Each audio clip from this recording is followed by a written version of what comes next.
सही को जैसो की आई हम प्रभु के वचन पर मनन चिंतन करते हैं। आज का विशेष कर विषय है विश्वास और कार्य। जैसे हम वचन में पढ़ते हैं तो इस प्रकार लिखा है कि कार्य के बिना विश्वास हमारा निर्जीव है, बेजान है। हमें याकूब के पत्र में अध्याय 2 वचन 26 में इस ये बात को मिलता है पढ़ने के लिए। जिस तरह आत्मा के बिना शरीर निर्जीव है, उसी तरह कर्मों के अभाव में विश्वास निर्जीव है। हाँ, जिस तरह से आत्मा के बिना शरीर निर्जीव है, उसी तरह कर्मों के अभाव में विश्वास निर्जीव है। मेरे प्रिय भाई बहनों, आज मेरा और आपका विश्वास बहुत हो सकता है और बहुत ही विश्वास हम करते होंगे। क्या हमारा कार्य हमारे विश्वास को मजबूत कर रहा है? क्या हमारा कार्य हमारे विश्वास को बढ़ावा दे रहा है? क्या हमारा कार्य हमारे विश्वास को जीवन दे रहा है? यदि हमारा कार्य अच्छा नहीं है तो मेरे भाई मेरी बहन, वो विश्वास निर्जीव है।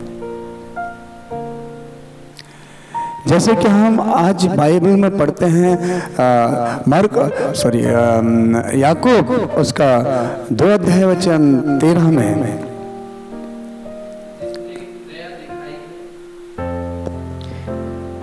जिसने दया नहीं दिखाई है उसके साथ दया नहीं की जाएगी। जिसने दया नहीं दिखाई है उसके साथ दया नहीं की जाएगी। ये प्रभु हमें बताना चाहते हैं, आज ये सिखलाना चाहते हैं प्रभु। मेरे प्रिय भाई बहनों, यदि मैंने किसी पर दया नहीं की है, मैंने और आपने कभी किसी पर दया नहीं की है, तो आपके ऊपर मेरे ऊपर भी दया नहीं की जाएगी। ये प्रभु वचन बताता है। तो हमारा विश्वास, अगर इस तरह से हम विश्वास करते हैं और ये सोचते हैं कि हम पर दया की जाएगी, प्रभु हम पर दया करेगा, तो हमारा सोचना गलत है।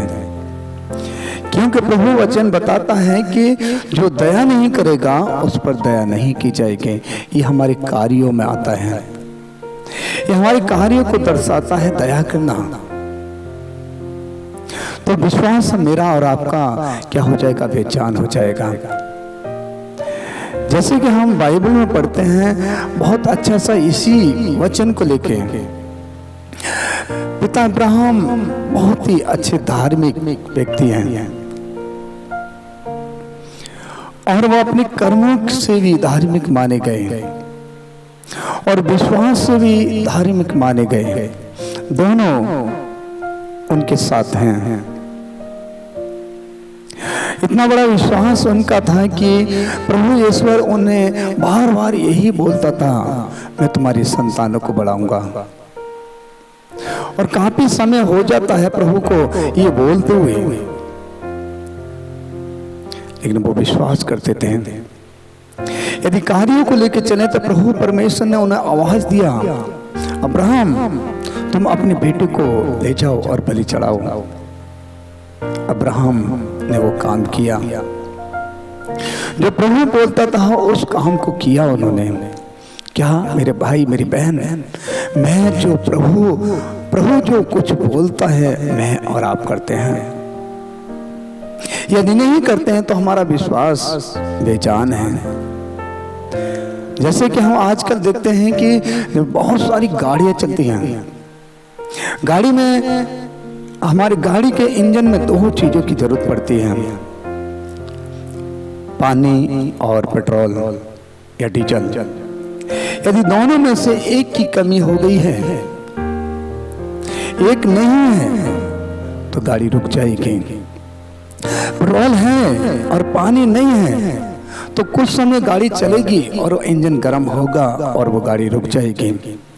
इसी तरह से मेरा विश्वास है और कार्य नहीं है तो कुछ समय मेरा और आपका विश्वास चलेगा और वहीं रुक जाएगा, बेजान हो जाएगा।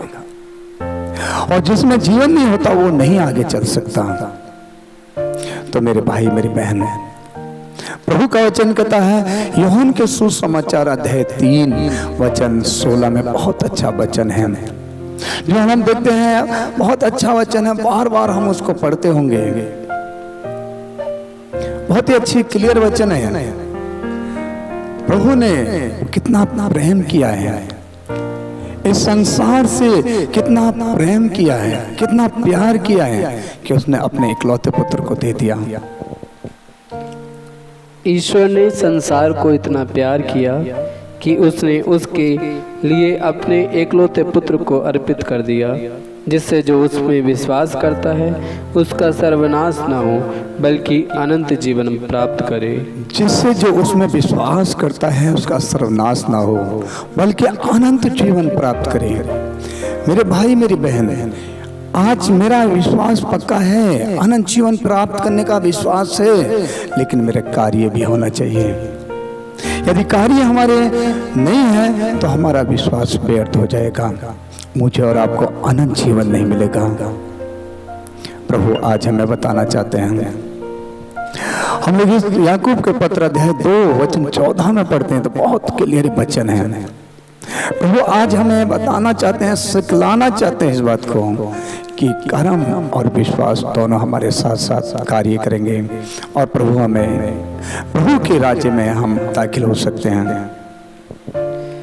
भाइयों, यदि कोई यह कहता है कि मैं विश्वास करता हूँ किंतु उसके अनुसार आचरण नहीं करता, तो इससे क्या लाभ? क्या विश्वास ही उसका उद्धार कर सकता है? क्या विश्वास ही इसका उद्धार कर सकता है? भाइयों, यदि कोई ये कहता है कि मैं विश्वास करता हूँ किंतु उसके अनुसार आचरण नहीं करता, तो उससे क्या लाभ? क्या विश्वास हमारा उद्धार कराएगा? क्या आचरण और विश्वास, यदि आचरण अच्छा है, विश्वास पक्का है, तो हमें अनंत जीवन मिलेगा, मुझे और आपको अनंत जीवन मिलेगा। उस अनंत जीवन से मुझे और आपको कोई भी वंचित नहीं कर सकता, कोई भी नहीं रोक सकता, बस दोनों काम होना चाहिए। प्रभु आज इस वचन के द्वारा हमें समझाना चाहते हैं, प्रभु इस वचन के द्वारा हमें बतलाना चाहते हैं। 24 वचन में बहुत अच्छा वचन है, जब हम इसका 24 वचन पढ़ते हैं तो बहुत क्लियर वचन है, तो प्रभु आज हमें इस बात को बताना चाहते हैं। किस तरह से प्रभु बताना चाहते हैं हमें? आप लोग देखते हैं कि मनुष्य केवल विश्वास से नहीं बल्कि कर्मों से धार्मिक बनता है। आप लोग देखते हैं कि मनुष्य केवल विश्वास से नहीं बल्कि कर्मों से धार्मिक बनता है। हाँ, मेरा विश्वास है कि मैं धर्मी हूं, लेकिन कर्म नहीं है, व्यर्थ है। मेरा विश्वास कमजोर है, वहां पर मेरा विश्वास बेजान है। वहां पर जब मेरे कार्य और विश्वास दोनों साथ साथ चलते हैं तो मेरे भाई मेरी बहन, हम धर्मी हैं। जैसे मैंने पहले ही बता चुका है कि अब्राहम दोनों कामों से धर्मी हैं, विश्वास और कार्य उनका, तभी वो धर्मी माने गए। मेरे भाई मेरी बहन, आज का वचन हमें यही बताना चाहता है कि हमारे दोनों कार्य होना चाहिए, विश्वास और कर्म, तभी प्रभु हमें स्वर्ग के राज्य लेके जाएंगे और कोई नहीं रोक सकता, कोई भी नहीं रोक सकता। उस राज्य से कोई मुझे और आपको नहीं रोक सकता, बस दोनों कार्य करना है। आइए हम लोग प्रार्थना करें। सामर्थ्य परमेश्वर, अनुग्रहकारी मेरे यीशु, आज विशेषकर हम प्रार्थना करते हैं आज हमारे सभी भाई बहनों के लिए जो विश्वास में कमजोर हैं। प्रभु जी, उनके विश्वास को बढ़ाइए, उनके विश्वास में जान दीजिए। प्रभु, जिनका विश्वास कार्यों के बिना निर्जीव हो गया है, आज मैं प्रार्थना करता हूँ प्रभु, आप उनके विश्वास में जीवन दीजिए ताकि अच्छे से वो अपने जीवन को बिता सके। सामर्थी परमेश्वर, हम दुआ करते हैं हमारे देश के लिए। प्रभु हमारे देश पर अनुग्रह कर, हमारे देश पर आशीष बरसा प्रभु। एक एक भाई बहन बच्चे को तेरे नाम की जरूरत है प्रभु। हर एक व्यक्ति पर तेरा नाम पहुँचे प्रभु और तेरे नाम को जाने, क्योंकि तेरे वचन में लिखा है कि मैं उनका उद्धार करूंगा, क्योंकि मैंने उनके नाम, तो उन्होंने मेरे नाम को जान लिया है। हाँ प्रभु जी, जो तेरे नाम को जान लिया है वो उद्धार पाएंगे मेरे यीशु। तो मेरी प्रार्थना है कि सब छोटे बड़े बुजुर्ग आज हमारे देश के सभी लोग जानने पाएँ तेरे नाम को। पिता, हम तेरा धन्यवाद करते हैं कि तूने हमारी प्रार्थना को सुना और कबूल किया। हर मांगते उद्धार करता यीशु के नाम से, आमीन।